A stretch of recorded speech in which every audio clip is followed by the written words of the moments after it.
Glória a Deus. Paz do Senhor, irmãos. Queiram tomar os vossos lugares, por favor. Há uma palavra, irmãos, que o Senhor colocou em meu coração, e eu quero, segundo a graça que o Senhor nos der, compartilhar esta palavra com os irmãos. Esta mensagem tem como título Clamor e Lágrimas, : combinação explosiva. E como subtítulo, ou um segundo título, Deus ouve o seu clamor e enxuga as suas lágrimas.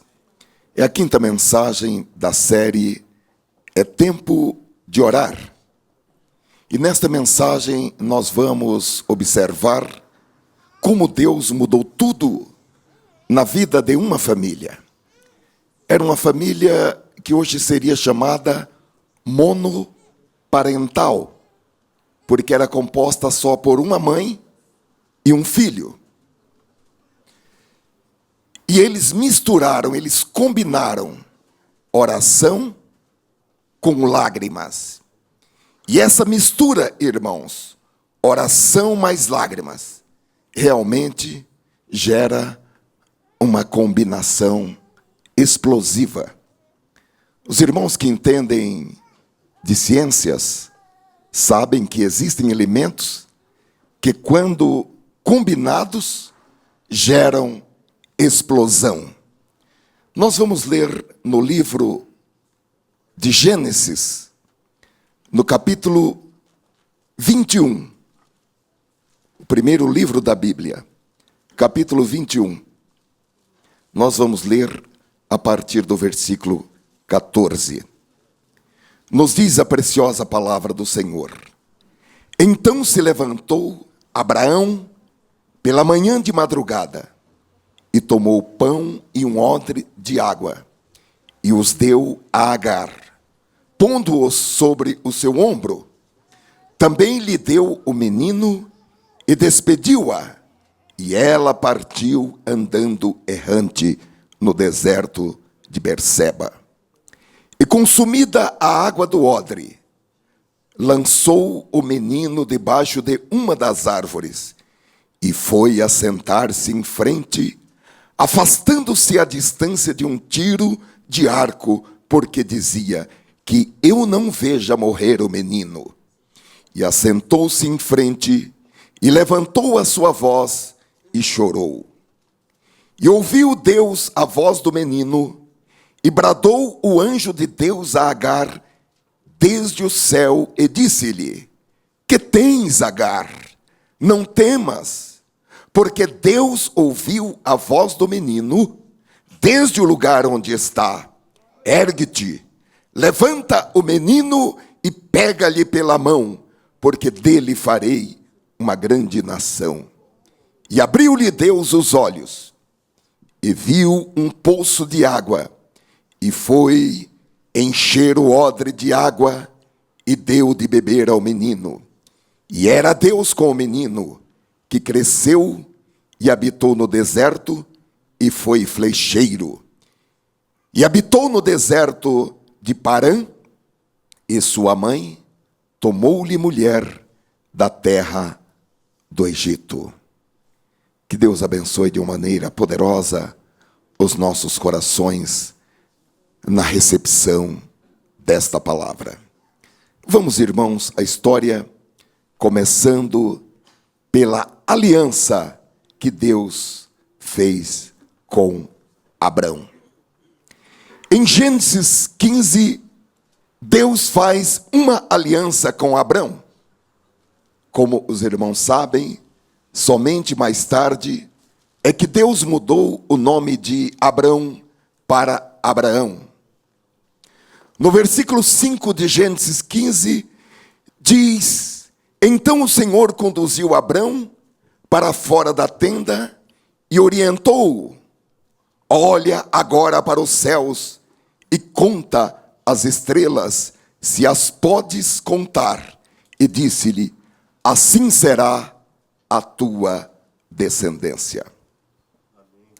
No capítulo seguinte, o capítulo 16, de Gênesis, a Bíblia nos diz que Abrão era casado com uma mulher chamada Sara, porém, essa mulher era estéril. E desde o tempo em que a promessa de Gênesis 15 fora feita, de que ela teria um filho, de que a descendência de Abraão seria como as estrelas do céu, Sara sentiu-se pressionada, não por Abrão, mas por ela mesma. E com o passar do tempo, irmãos, com o envelhecimento, ela resolveu tomar uma decisão a respeito do filho que ela não havia tido.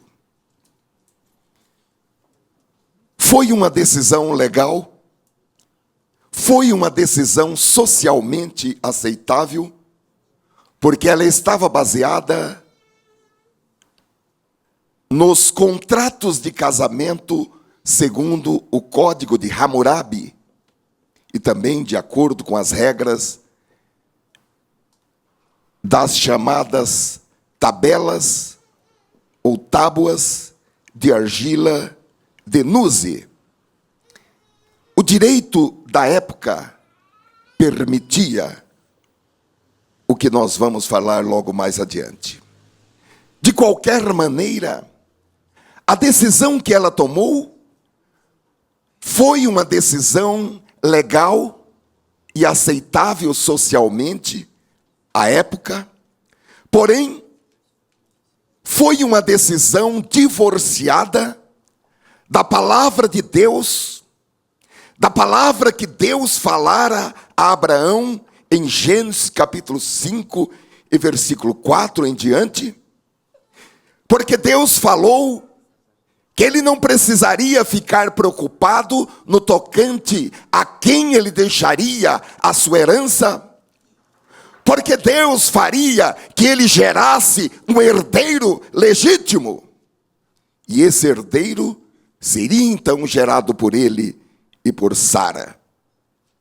Porém, Sara resolveu seguir a tradição da sociedade em que ela vivia.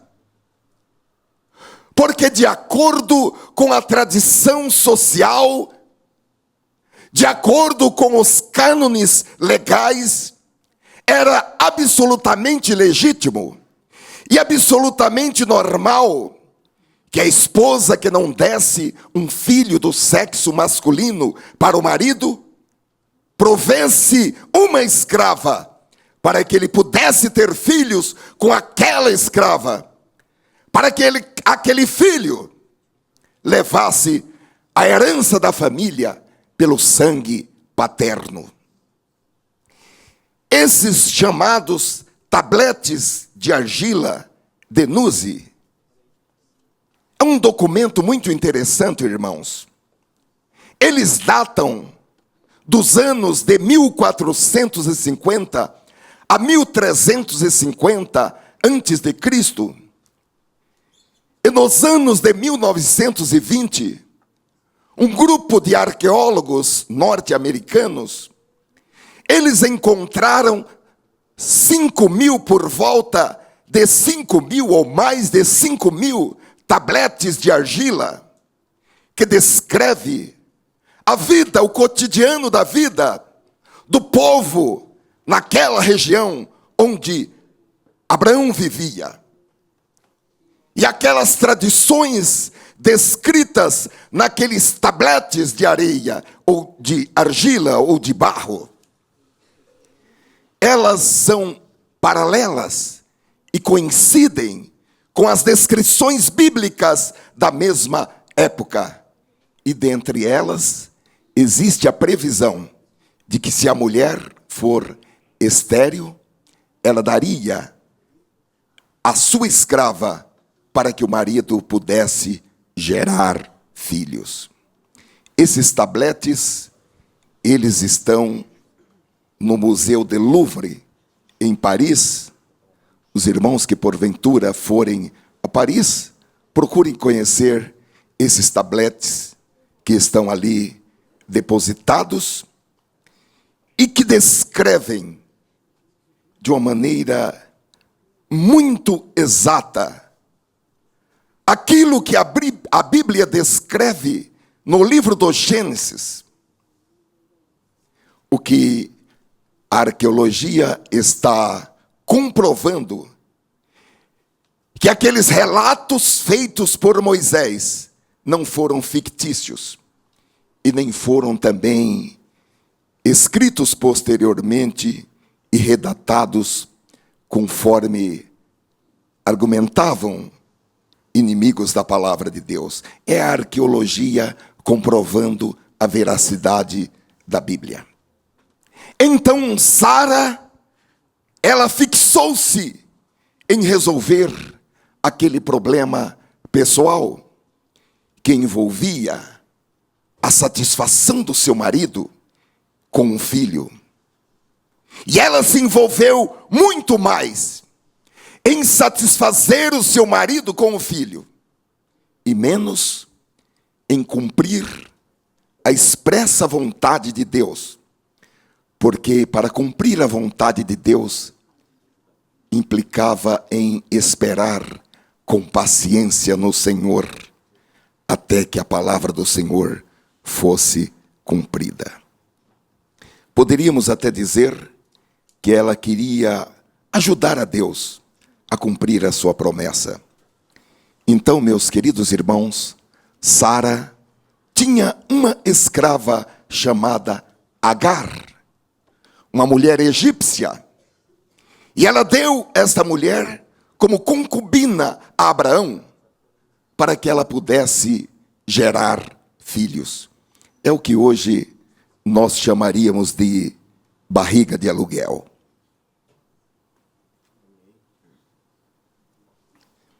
E agora nós vamos para a origem dos povos árabes. A origem dos povos árabes.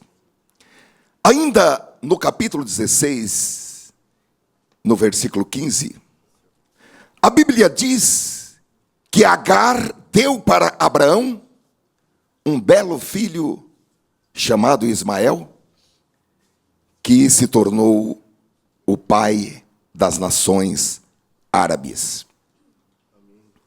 Não precisa ter um grande conhecimento histórico para concluir que esse negócio resultou em confusão. Primeiro, pela discórdia no lar, como nós veremos. E depois, irmãos, muitos problemas perduram através dos séculos, até os dias de hoje, com relação à política dos povos do Oriente Médio, por causa da descendência de Ismael, o filho de Abraão, com a escrava egípcia Agar. Como os irmãos sabem, de um lado, os judeus. Abraão é o pai dos judeus, por meio de Isaque, Jacó e os 12 patriarcas. E do outro lado, os árabes. Abraão é também o pai dos árabes, por meio de Ismael. E no capítulo 21, nós damos um salto, descreve como Deus milagrosamente deu um filho adiante para Sara. Um filho chamado Isaque. Os irmãos sabem que Sara estava com 90 anos de idade, Abraão com 100 anos de idade. Para ambos já havia passado a capacidade biológica para a reprodução. Porém, Deus cumpriu a sua palavra, Sara engravidou-se, e no tempo da vida nasceu Isaque. A essa altura, Deus já havia mudado o nome de Abrão para Abraão, porque a paternidade de Abraão seria ampliada. Abrão significa pai grande ou pai elevado. E Abraão significa pai de muitas nações ou povos. Ainda, meus queridos irmãos, no capítulo 21, no dia que Isaque foi desmamado, com 2 ou 3 anos de idade, ou 4 anos, Abraão deu uma grande festa. Porém, no decorrer da festa, Sara observou que Ismael estava rindo de Isaque. Não sorrindo para Isaque, não brincando com a criança, mas era um riso zombeteiro. Algumas traduções dizem que ele estava caçoando. Uma tradução contemporânea da Bíblia diz que ele estava tirando o sarro de Isaque. Um irmão zombando do outro, que era uma criança pequena e que nem sequer sabia o que estava acontecendo. E nós podemos tirar daqui uma grande lição, desde logo, para a nossa aplicação. Os pais devem estar atentos, para que quando aparecer uma rivalidade entre irmãos, ou desrespeito, ou piadinhas, ou chacotas, ou um irmão estiver fazendo pouco caso do outro, ou uma brincadeira indecente, os pais devem estar atentos, porque isso deve ser tratado, isso deve ser encarado a sério, como qualquer um outro problema na família. Já que estamos falando de problemas entre irmãos, o mesmo se aplica para os relacionamentos entre irmãos na igreja. Vocês já ouviram falar de bullying gospel? Já ouviu falar de bullying gospel? Já mesmo? Ou eu pensei que eu tinha inventado isso hoje. Os obreiros e as obreiras devem estar atentos, para que isso jamais aconteça em nossa igreja. E se acontecer, deve ser tratado dentro dos parâmetros estabelecidos pela palavra de Deus, porque se trata de uma violência psicológica, emocional, e que é inaceitável no meio do povo de Deus. E se algum irmão ou irmã estiver sofrendo bullying gospel, por favor, fale comigo, ou fale com o pastor Marcos, que eu peço que levante a mão, ou fale com o pastor Wesley, que eu peço que levante a mão. Não fale com mais ninguém. Nós temos grandes irmãos e irmãs aqui, que são pessoas doutas, instruídas na palavra de Deus, mas nós gostaríamos que esses temas fossem tratados comigo, com o pastor Marcos e com o pastor Wesley. Obrigado. Então, meus amados irmãos, Sara, ao ver aquele quadro patético, um irmão zombando do outro, ela ficou indignada com a atitude daquele adolescente. E ela pediu que Abraão mandasse embora da casa a escrava com o seu filho. E Abraão teve que mandá-los embora. Evidentemente, isso não foi fácil para Abraão, porque Abraão amava o seu filho Ismael. A Bíblia diz que Abraão, ele ficou muito perturbado. Abraão era um homem justo.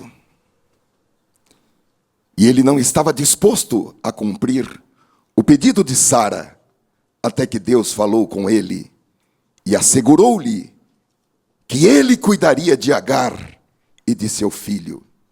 Então Deus disse para Abraão que ele não ficasse preocupado com o menino e nem com a escrava, mas que ele atendesse ao pedido de Sara. Primeiro, porque Deus cumpriria a sua promessa com Isaque, que era aquela promessa da grande descendência, como as estrelas do céu. Mas também, em segundo lugar, Deus disse que faria do filho da escrava uma grande nação, porque ele também era filho de Abraão. Podemos inferir que racionalmente, segundo a carne, provavelmente Abraão nunca os teria colocado para fora de casa. Talvez tivesse comprado uma propriedade a uma certa distância. Talvez tivesse feito uma tenda do outro lado do rio. Porém, a vontade de Deus nessa situação era que Abraão os despedisse.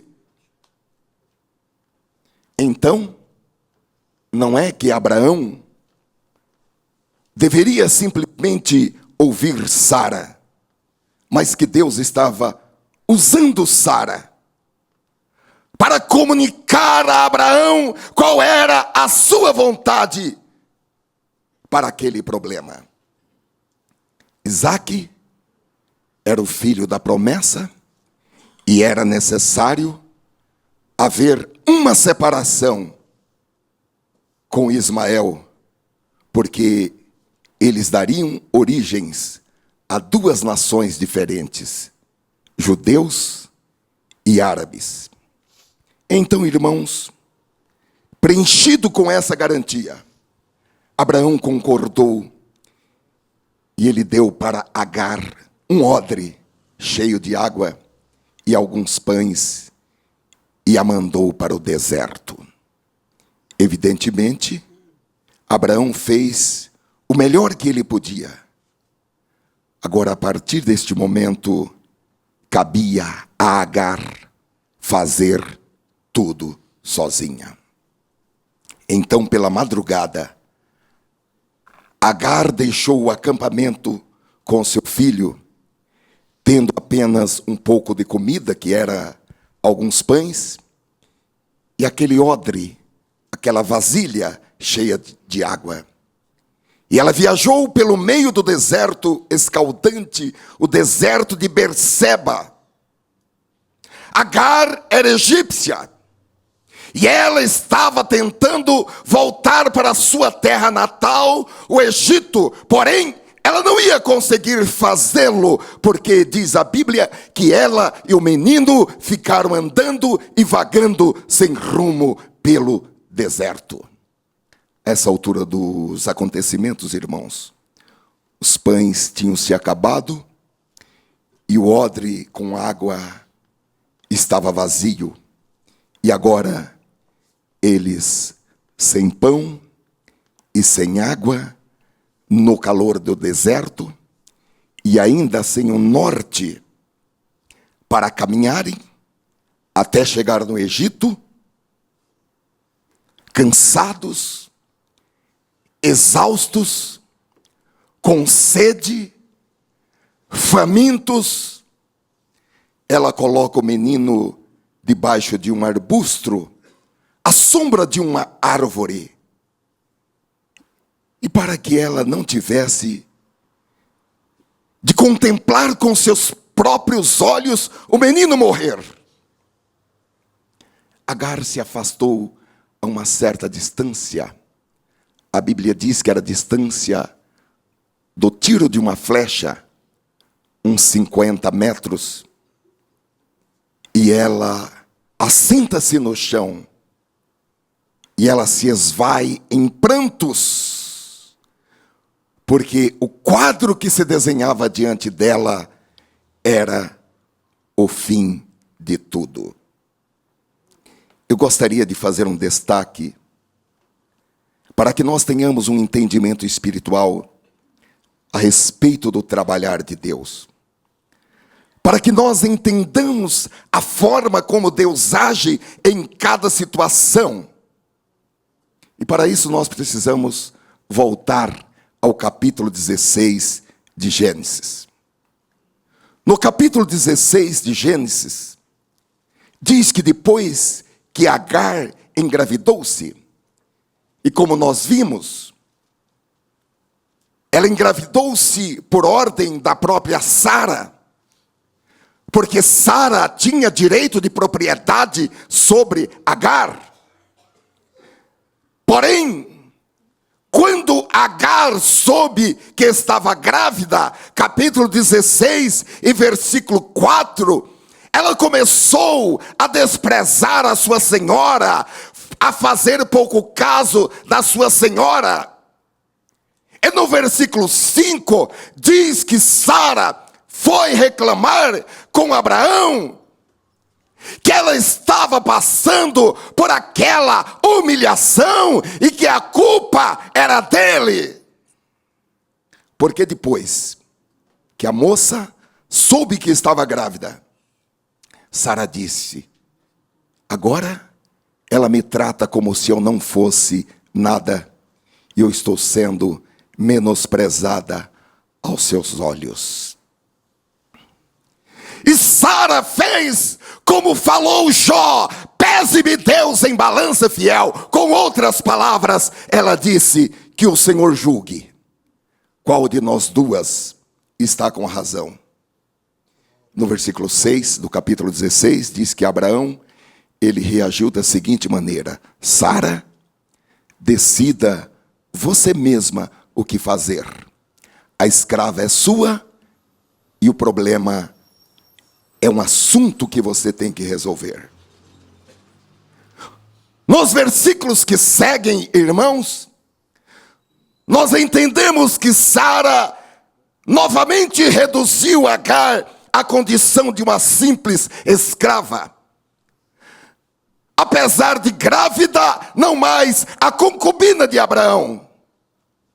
E Sara a humilhou de tal forma que a escrava precisou fugir da sua presença, e ela fugiu para o deserto e acampou-se perto de uma fonte. Vamos ler no capítulo 16, do versículo 7 em diante. E o anjo do Senhor a achou junto a uma fonte de água no deserto, junto à fonte no caminho de Sur, e disse: Agar, serva de Sarai, de onde vens e para onde vais? E ela disse: venho fugida da face de Sarai, minha senhora. Então lhe disse o anjo do Senhor: volta, torna-te para a tua senhora e humilha-te debaixo de suas mãos. Uma outra tradução diz: se-lhe submissa. Disse-lhe mais o anjo do Senhor: multiplicarei sobremaneira a tua descendência, que não será contada, por numerosa que será. Disse-lhe também o anjo do Senhor: eis que concebeste e dará à luz um filho, e chamarás o seu nome Ismael, porquanto o Senhor ouviu a tua aflição. E ele será um homem feroz, e a sua mão será contra todos, e a mão de todos contra ele, e habitará diante da face de todos os seus irmãos. E ela chamou o nome do Senhor com que ele falava: tu és Deus que me vê. Porque disse: não olhei eu também para aquele que me vê? Por isso se chama aquele poço Ber-lai-roi, eis que está entre Cádiz e Berede. E Agar deu à luz um filho a Abrão. E Abrão chamou o nome do seu filho, que Agar tivera, Ismael. E era Abrão da idade de 86 anos, quando Agar deu à luz Ismael. Eu quis fazer esse destaque, irmãos, que é um parêntese, para que nós observemos que daqui para frente, que agora desta vez, quando Agar novamente passa por esse mesmo problema, e agora Abraão despede Agar e Ismael, e Agar vai com seu filho para o deserto. Deus novamente interviu, porém não para enviar Agar e o menino de volta para a casa de Abraão. Mas a intervenção de Deus agora foi para que eles ficassem no deserto, vivessem no deserto, morassem no deserto. Porque desta vez era chegado o momento de que ela e o filho se separassem da companhia de Abraão.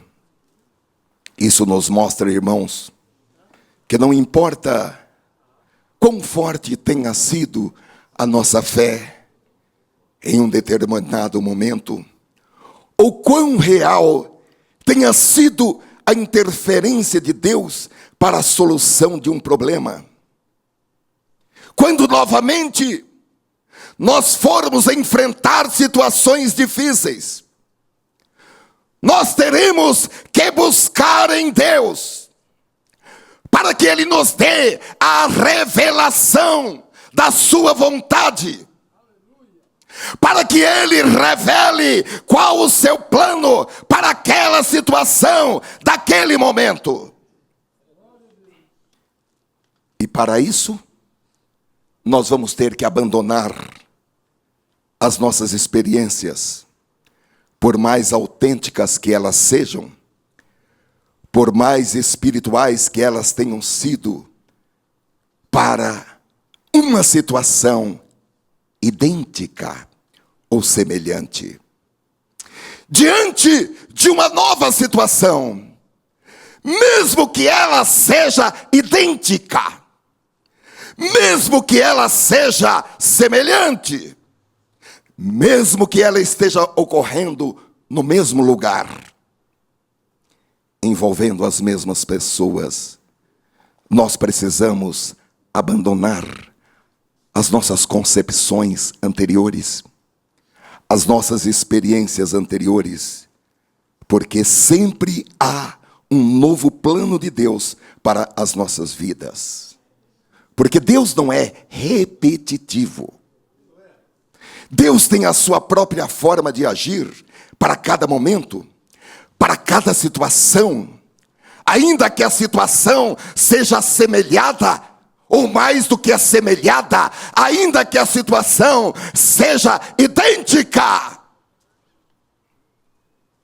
Não é porque Jesus curou um cego, cuspindo na terra, e fazendo um barro, e passando nos olhos do cego, que todas as vezes que ele for curar um cego, ele vai usar o mesmo método.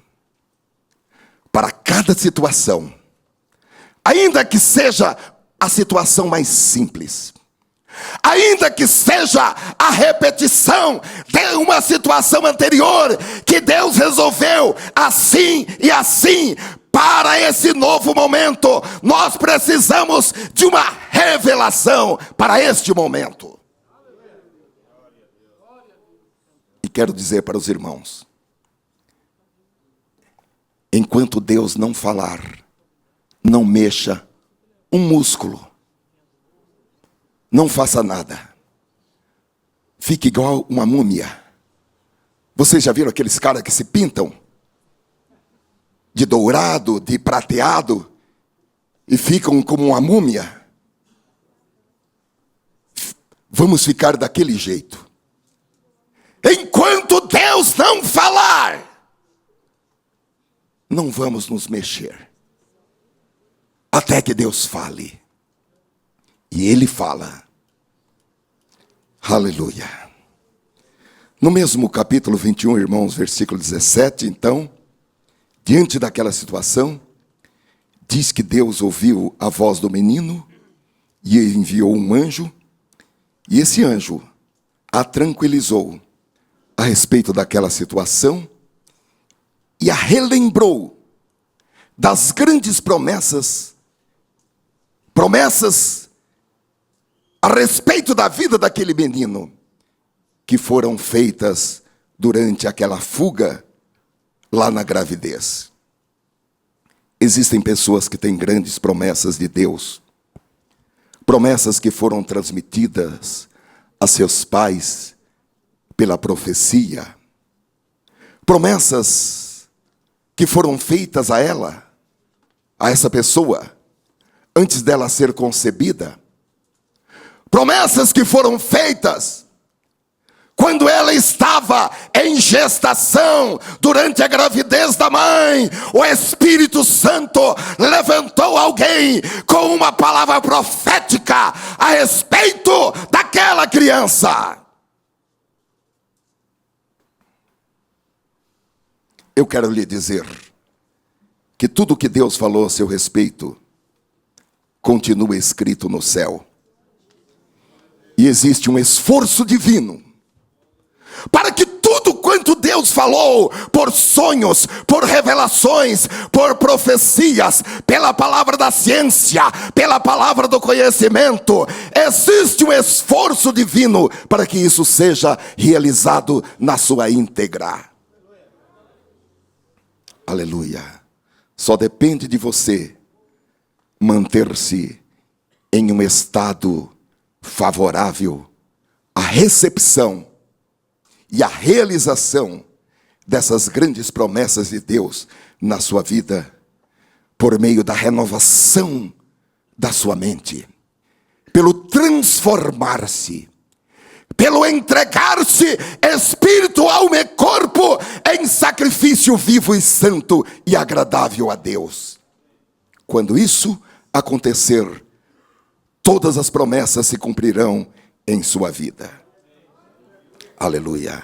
Agora, irmãos, nós nos encontramos no capítulo 21, versículo 17, o cumprimento da promessa que fora feita a Agar, à beira daquela fonte, entre 14 a 16 anos passados, como disse aos irmãos, quando Agar estava grávida e fugira para o deserto, porém com uma diferença.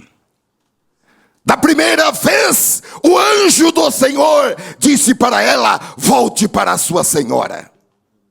Porém agora, desta vez, nós vamos observar que o anjo do Senhor está presente, que é um auxílio divino. Porém o anjo do Senhor lhe diz: não volte mais. Há pessoas que querem voltar a situações passadas, quando Deus não mais está mandando voltar para o mesmo lugar, para a mesma casa, para a mesma pessoa. Aleluia. Agora, irmãos, ela e a criança vão sobreviver no deserto. Porque ali no deserto, eles terão água. Ali no deserto, eles terão comida. E eles vão crescer no deserto. E eles vão se tornar uma grande nação no deserto. Glória a Deus. É melhor estar no deserto, dentro do centro da vontade de Deus, do que estar em qualquer lugar importante na terra, fora da vontade de Deus. Aleluia. Glória a Deus. Gênesis capítulo 21, Versículo 17, nós vamos ler novamente. E ouviu Deus a voz do menino, e bradou o anjo de Deus a Agar desde os céus, e disse-lhe: que tens, Agar? Não temas, porque Deus ouviu a voz do menino desde o lugar onde ele está. Ergue-te, levanta o menino e pega-lhe pela mão, porque dele farei uma grande nação. E abriu-lhes Deus os olhos, e viu um poço de água, e foi encher o odre de água, e deu de beber ao menino, e era Deus com o menino. É isso que importa, que cresceu, e habitou no deserto, e foi flecheiro, e habitou no deserto de Parã, e sua mãe tomou-lhe mulher da terra do Egito. Aleluia. Eu gostaria de extrair com os irmãos 3 lições importantes. A primeira é que é possível superar as armadilhas da vida familiar e os erros pessoais. Erros que foram cometidos porque decisões foram tomadas no tempo da nossa ignorância espiritual. Quando estávamos separados de Deus e da comunidade dos santos, e tomamos decisões erradas, ou tomamos decisões, mesmo depois de estar na casa de Deus, tomamos decisões sem a revelação do Espírito Santo. Então, meus amados irmãos, mesmo depois de cometer grandes erros, ou grandes equívocos, do tipo casar-se com a pessoa errada, do tipo ter um filho antes do casamento, notadamente o caso da mãe solteira e do pai solteiro, ou ter um filho fora do casamento em um relacionamento extraconjugal, ou do tipo desentender-se com seus parentes, gerando uma briga em família. O que o Espírito Santo está nos falando hoje, com todas as letras, é que é possível superar essas armadilhas da vida e esses erros pessoais, porque existem recursos em Deus para que esses problemas deixem de ser problemas e se tornem bênçãos. Oh, que Deus maravilhoso é esse! Aleluia! Existem também, irmãos, pessoas que ficaram marcadas na vida porque foram abusadas sexualmente. Há também pessoas que foram desprezadas e que foram abandonadas na sua infância, na sua adolescência. É o que a psicologia chama de rejeição. Há pessoas também que, quando mais precisavam do apoio da família, foram empurradas para a porta da rua. Há mulheres que, por causa da violência doméstica, estão vivendo escondidas com seus filhos em abrigos da justiça. Eu creio, meus amados irmãos, que Agar é um exemplo da mulher solteira, com um filho para criar, sem recursos, e que ao mesmo tempo é pai e é mãe, e ela não foi treinada, Deus não colocou dentro dela naturalmente uma estrutura psicológica para ser mãe e pai ao mesmo tempo. E para isso, não importa como alguém chegou a ser mãe solteira. Pode ter sido uma gravidez precoce na adolescência. Pode ter sido que tenha sido enganada e abandonada por um noivo injusto. A realidade, irmãos, é que muitas mães estão lutando sozinhas, estão lutando isoladas, e estão com medo do futuro. E essas mães precisam da nossa ajuda, precisam do nosso abraço, precisam do nosso apoio, precisam das nossas orações, precisam do nosso encorajamento. Isaías capítulo 50, versículo 4 diz: o Senhor Jeová me deu uma língua erudita, para que eu saiba dizer a seu tempo uma boa palavra ao que está cansado. Deus tem essa estratégia. E Deus precisa de você. E Deus precisa de mim com essa habilidade. Com uma língua erudita, com uma sabedoria no falar, para dizer uma palavra àquele e àquela que está cansada. Essa é uma estratégia de Deus. E nós precisamos ter essa habilidade. Eu creio que Agar é o tipo da mulher desprezada por aquele homem a quem ela entregou-se de corpo e alma, entregou o seu coração, entregou os seus sentimentos, entregou o seu próprio corpo.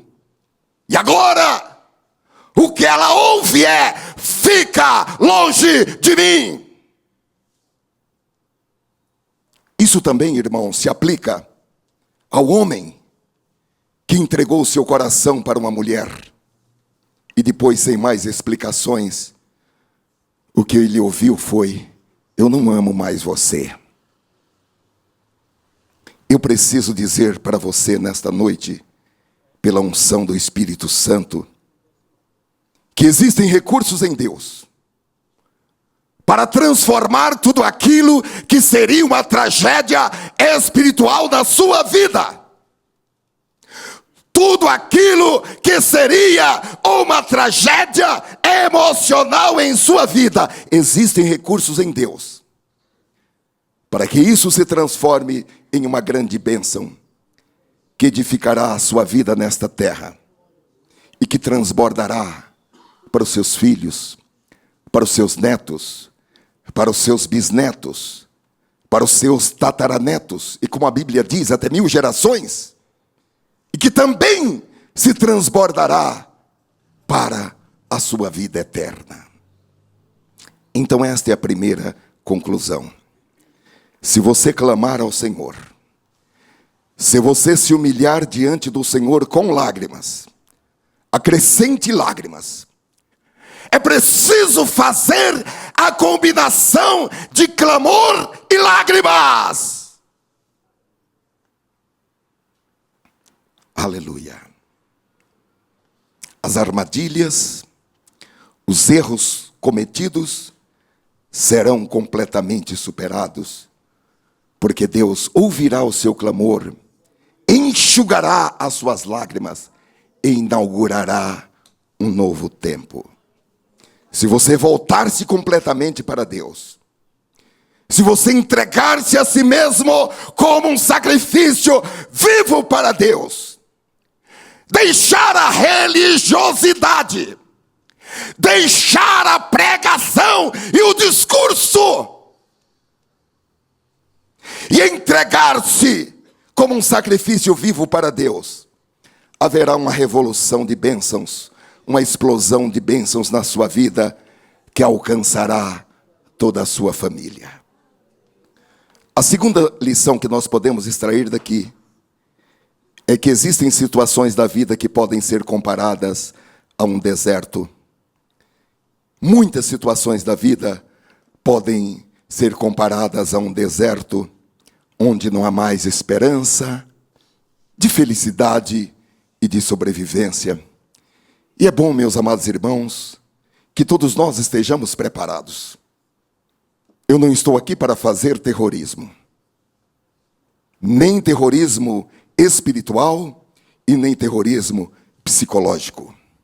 Mas é bom que todos nós saibamos que, de alguma maneira, uns mais, outros menos, uns mais cedo, outros mais tarde, mas de alguma maneira, todos nós, em algum momento da vida, vamos ter que enfrentar os nossos próprios desertos. O próprio Jesus disse em João capítulo 16, versículo 33, tenho-vos dito isso, para que em mim tenhais paz. No mundo tereis aflições, mas tende bom ânimo, eu venci o mundo. E algumas dessas aflições, irmãos, são como estradas desérticas, e são tão estreitas, e tão apertadas, e de uma caminhada tão difícil, que nós não vamos poder contar com a ajuda do nosso melhor amigo, da nossa melhor amiga, do pai, da mãe, do cônjuge, de um filho. Não haverá ninguém para ajudar-nos a levar aquela cruz. Não haverá ninguém para enxugar o suor do nosso rosto ou para nos dar um pedaço de pão e um pouco de água. A verdade, irmãos, é que existem etapas na vida que nós vamos ter que caminhar sozinhos. Porém, a boa notícia, de um lado, é que existe a real necessidade de descanso no meio daqueles desertos. E do outro lado, a boa notícia é que é possível encontrar no deserto um lugar de descanso. Hebreus capítulo 4, versículo 9 diz: portanto, resta ainda um repouso para o povo de Deus. Há um repouso para o povo de Deus. Você não vai caminhar pelo deserto sem encontrar a sombra de uma árvore, onde você poderá descansar, porque há um lugar de repouso para o povo de Deus. Um lugar onde podemos curar os nossos pés feridos, podemos curar as nossas almas feridas, recuperar as forças, sejam elas forças físicas, emocionais ou espirituais, e recompor-se, e levantar-se para prosseguir a viagem até o seu destino final. Quem sabe, não são os pés que estão feridos, mas é a alma que foi ferida. E a alma continuou ferida, e continuou doendo, e continuou sangrando. E com o tempo, essas feridas saíram da alma e foram para o pâncreas. E isso causou diabetes. Pode ser que essas feridas emigraram para o seu sistema circulatório. E isso lhe causou pressão alta, alergia, câncer, problemas crônicos de saúde psíquica, como depressão, síndrome do pânico e outras doenças psicológicas ou até mesmo psiquiátricas. Existem doenças, irmãos, que são chamadas psicossomáticas, porque elas tiveram origem não em um vírus, não em uma bactéria, não em um defeito de formação congênita, não em um problema no DNA da família, mas tiveram origem na ira, na falta de perdão, no medo e em outros sentimentos que migram da alma e se alojam em algum órgão do corpo físico, afetando uma função importante do corpo humano. Isso é muito bem explicado por um ramo da medicina de ponta, que é a psiconeurologia. A realidade, irmãos, é que nessa longa viagem, nessa difícil jornada da vida, nós precisamos identificar E precisamos encontrar uma sombra que seja saudável, como fez Agar, que encontrou um arbusto para deixar o menino. Porque aquele que encontrar essa sombra, diríamos, a sombra do Onipotente, para esse que encontrar esta sombra, a Bíblia diz que para ele há descanso e há paz. Aleluia. É por isso que nesta viagem da vida, nós não podemos andar sem rumo, dando voltas, ou seja, andar sem a revelação. Enquanto o homem anda sem a revelação, ele estará andando sem rumo. É salvo, mas anda sem rumo, porque anda segundo os seus próprios sentimentos, as suas próprias emoções, o seu próprio coração, e não subordinado à revelação, cativo à obediência da vontade e da palavra de Deus. Digo aos irmãos que não bastam vozes humanas, por mais apreciadas, por mais amorosas, por mais bem intencionadas e atenciosas que sejam, nós precisamos ouvir a voz de Deus. Nós precisamos da revelação. Não bastam vozes humanas. Isaías capítulo 30, versículo 21, fala dessa possibilidade, quando diz: e os teus ouvidos ouvirão a palavra do que está por detrás de ti, dizendo: este é o caminho, andai nele, sem vos desviardes, nem para a direita e nem para a esquerda. Nós precisamos desesperadamente da revelação. Porque, irmãos, quando nós estamos submetidos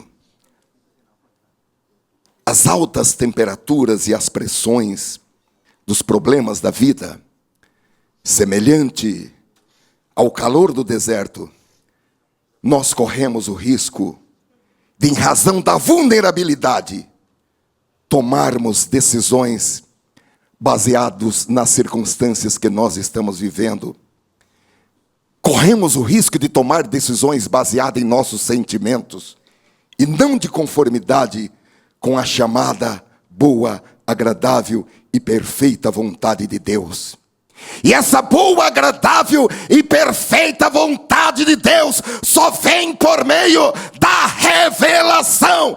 Enquanto Deus não falar, não assine, não escreva, não mude, não mexa um músculo.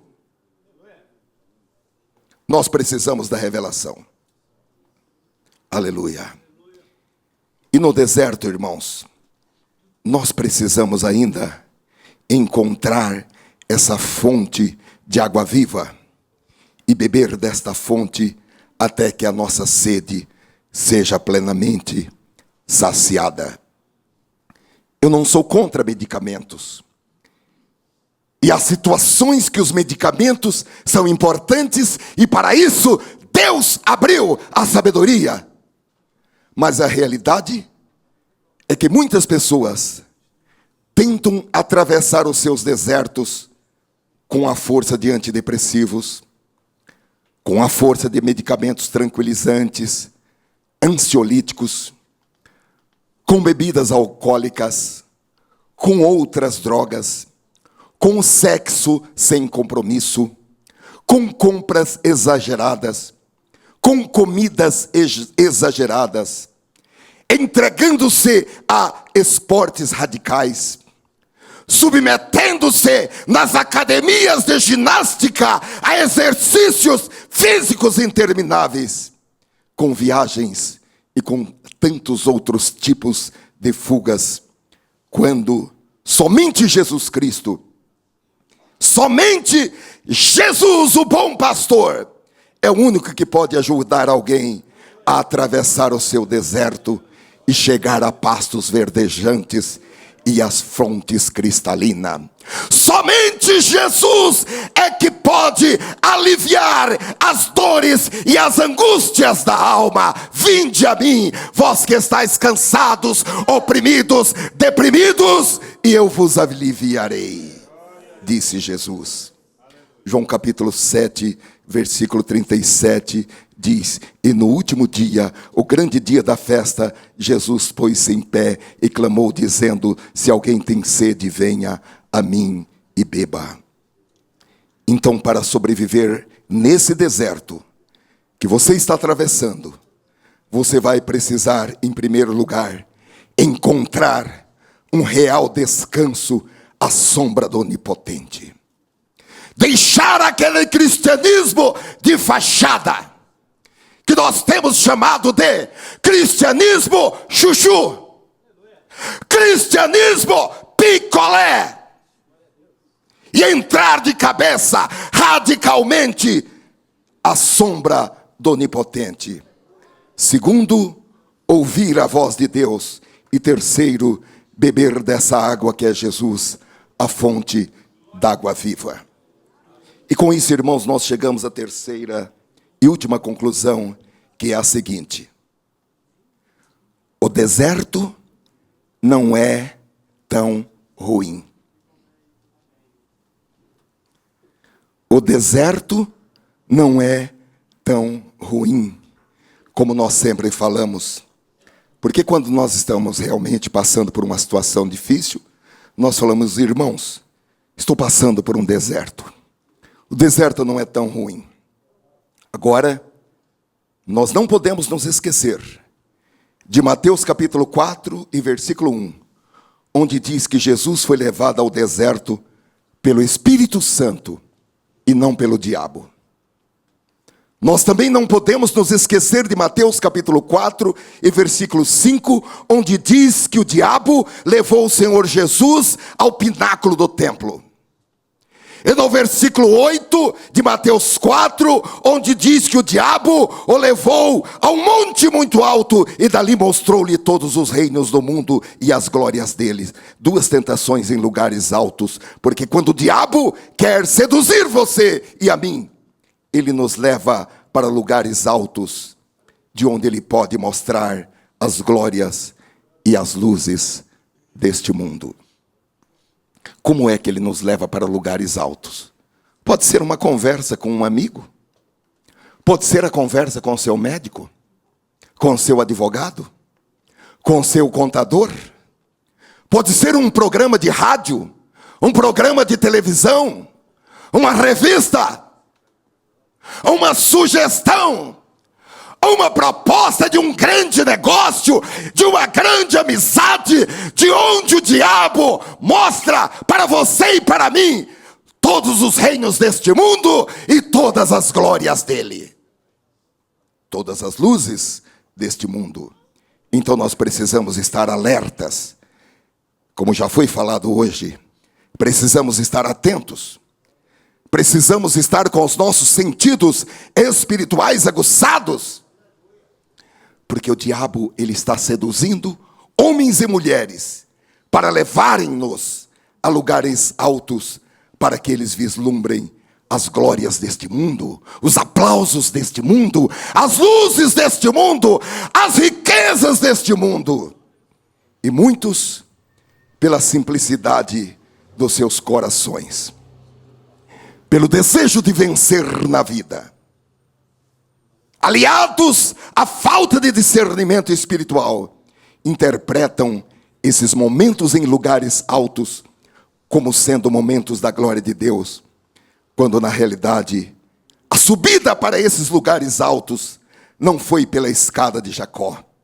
Pela escada de Jacó descem e sobem anjos de Deus, porém espíritos malignos levam homens e mulheres a lugares altos, não pela escada de Jacó, mas por algo chamado como tentação.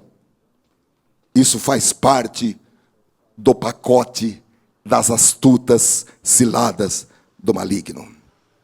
Agora, a Bíblia diz, em Deuteronômio capítulo 8 e versículo 9, que se você for conduzido para o deserto, durante todo o tempo em que você estiver no deserto, você nunca passará fome, você nunca sentirá sede, sempre haverá comida para comer, água para beber, sempre haverá um teto para abrigar a sua cabeça, porque você estará habitando no esconderijo do Altíssimo, à sombra do Onipotente.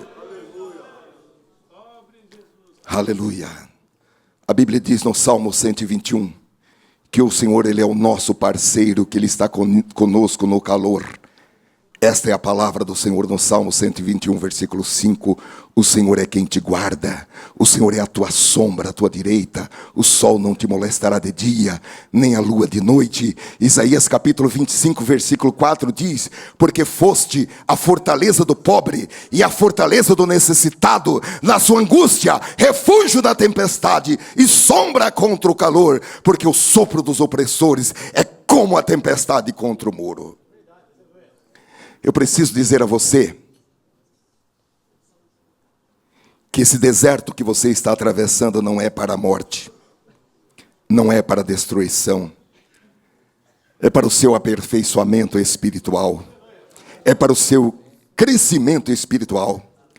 Esse deserto é para que os seus ouvidos sejam treinados para ouvir a voz de Deus, e para que a glória de Deus se manifeste em sua vida de uma maneira muito abundante, muito transbordante, que alcançará todas as pessoas que estiverem no seu entorno.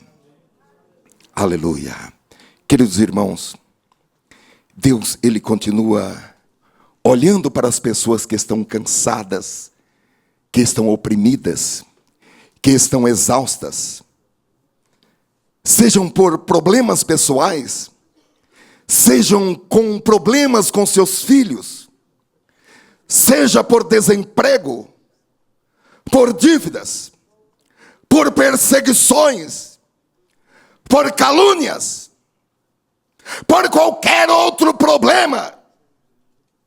Deus continua olhando para as mães que estão desesperadas, mães que estão com medo, mães que passam as noites acordadas à espera do filho, à espera da filha, e quando o telefone toca, levam um susto.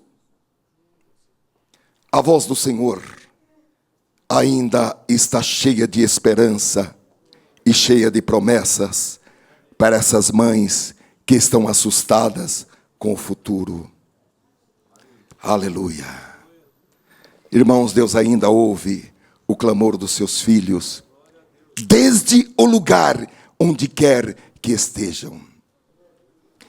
Eu quero dizer a você, não desista, porque você não vê um horizonte promissor para a sua vida, ou para a vida do seu filho, ou da sua filha.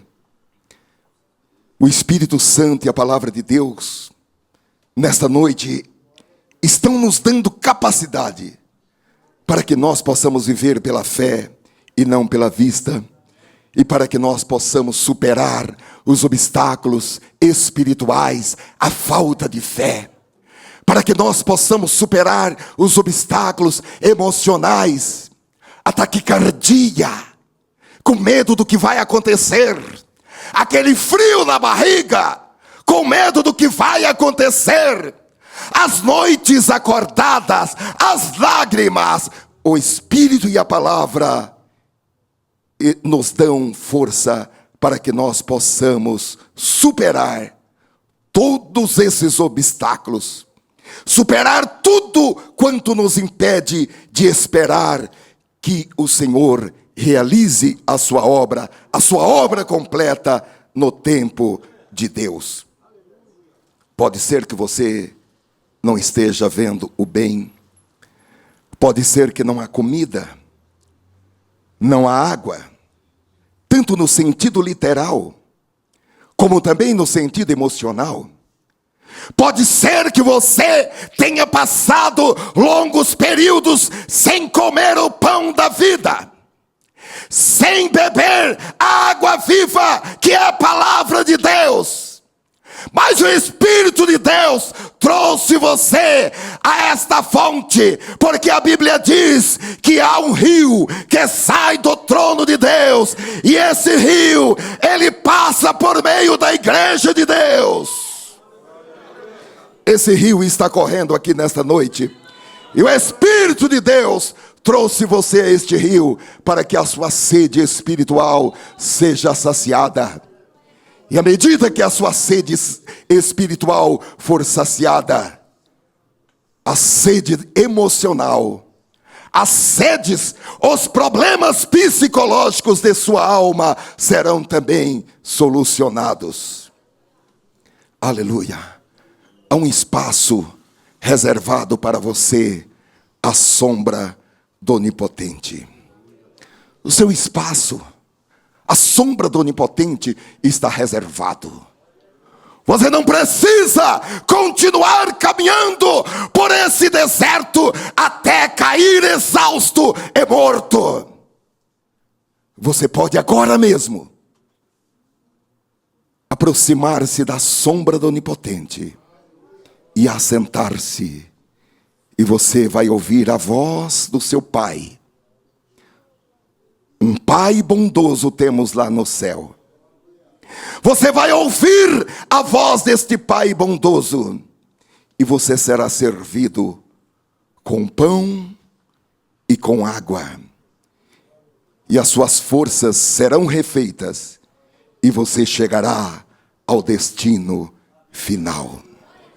À sombra do Onipotente, a sua alma será curada, as suas dores serão curadas, o seu medo será curado. O Senhor Jesus, Ele tem um futuro muito lindo para você. Ele tem um futuro de paz para você. Um futuro de paz para a sua família. Ele vai lhe dar uma família maravilhosa. Espere o tempo de Deus. É só um pouquinho de tempo. E o que há de vir, virá, e não tardará. O nosso Deus é um Deus que não se adianta, mas Ele também não se atrasa. O seu nome é Já, porque Ele faz as coisas na plenitude dos tempos. Nem um minuto antes e nem um minuto depois, Ele faz as coisas no tempo exato, na plenitude dos tempos. Deus tem o plano perfeito para a sua vida. É um projeto especial para a sua vida. Aleluia. Nessa noite você ouve a voz do Senhor. Eu sou uma pessoa comum. Eu sou uma pessoa carregada de muitos erros e de muitos pecados. E todas as vezes que eu me ajoelho, eu tenho que orar a oração que Jesus ensinou. Senhor, perdoa os meus pecados, como foi orado no início deste culto. Porém, nesta noite eu trago uma palavra de Deus para você. Eu trago a palavra do trono de Deus. Eu trago a palavra pelo Espírito da profecia. Uma palavra do Espírito Santo para a sua vida. Uma palavra que vai fazer a diferença na sua vida. A diferença na vida dos seus filhos. E a diferença para tempos distantes que dizem respeito à vida eterna. Há um novo tempo para você. E esta é a sua noite. É a sua oportunidade. Eu quero que todos, por favor, se coloquem de pé. Nós poderíamos orar com os nossos rostos para frente ou para o alto, ou com mãos erguidas, mas como demonstração física de reverência ao Senhor, eu quero pedir que todos nós curvemos as nossas cabeças para uma oração, um momento de oração a nosso Deus e Pai.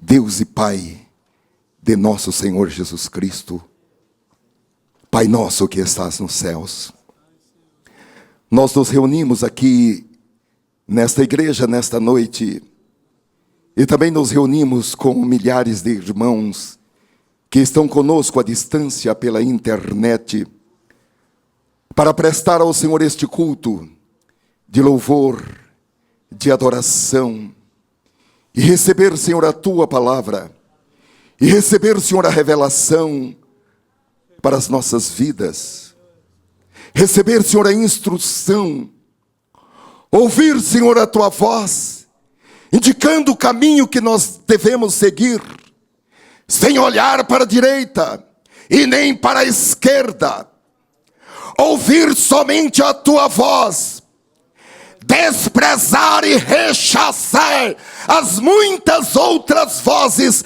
que querem nos seduzir, e somente olhar para Ti e somente ouvir a Tua voz.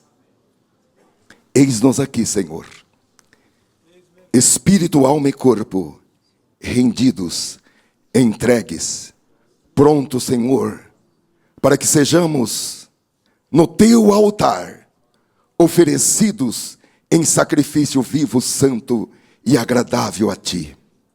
Eis-nos aqui, Senhor, voluntariamente, nós nos colocamos no altar de Deus, no Teu altar, para que sejamos oferecidos como sacrifícios diante da Tua presença.